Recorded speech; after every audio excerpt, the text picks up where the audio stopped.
ह्या जगात कुणी कोणाचं नाही। वारा, खारुताई हे सर्वजण माझी काळजी घेतात। ही जमीन आपल्याला नेहमी आधार देते।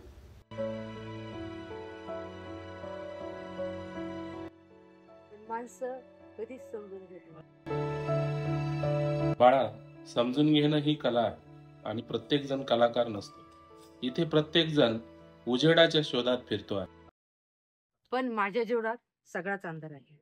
मोठ्या मोठ्या अंधाराच्या सावल्या सूर्याच्या उजेडाने छोट्या होतात आणि सर्वात लांब रात्रीची सुद्धा सकाळ असते। तुला कसं कळणार रे? तू तर एक झाड आहेस। गेली कित्येक वर्ष हजारो प्रेमींना भेटताना पाहत आहे। हजारो वचने तुटताना पाहिलेली आहे। लहान मुलांचा आवाज अजूनही माझ्या पानातून ऐकू येतो आणि कित्येक वृद्ध व्यक्तींनी शेवटचा श्वास इथेच घेतला आहे। म्हणून मी समजून घेऊ शकतो। पण वाईट गोष्टींचं काय? दुःखांचं काय? सुसाट वाऱ्याच्या वेगाने पालापाचोळा उडून जातो। तोच पालापाचोळा जमिनीला समृद्ध करतो। तुटलेल्या फांदीची प्रगती कशी होणार?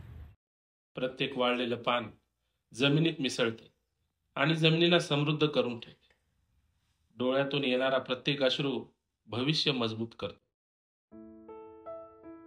म्हणजे दुःखातूनच आनंदाची निर्मिती होते। अगदी बरोबर।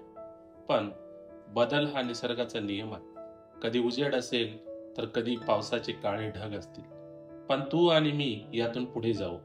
तूही वाढशील म्हणजे तुझीही प्रगती होईल। थँक्यू।